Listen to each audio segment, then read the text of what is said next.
Kryetari i LDK-s Lumir Abdigjiku ka njoftuar se ka refuzuar dorëheqjen e Xhafer Gashit pas rezultatit zgjedhor në Obiliq.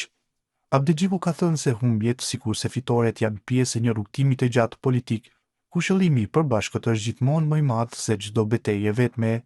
Në vijim postimin i plot, kam refuzuar sot dorëheqjen morale të Xhafer Gashit pas rezultatit zgjedhor në Obiliq.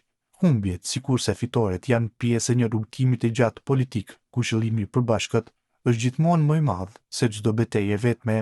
4 vite më parë LDK-ja në Obiliq ishte një parti me vetëm 10%, gjatë rrugës u bashkua me Xhafer Gashin, por nuk arritëm bashkë të bashkojmë shumicën e Obiliqit me ne. Gjithsesi, sot LDK në Obiliq është partia e parë me plot 46% dhe kjo arritje është merit vetëm e Xhafës dhe ekipit që ai ka. Xhaferi është një prej njerëzve që nuk dorëzohet para vështirësive. Ai është njëri i fjalës, i punës dhe i përkushtimit të heshtur ndaj qytetarëve të tij. Në këto vite, ai ka dhënë Obiliqit drejtim, dinjitet dhe stabilitet në një komunë që ka parë shumë sfida. Sot më shumë se kur, lidhja demokratike e Kosovës ka nevojë për njerëz të tillë, me karakter, me vizion dhe me besim në vlera.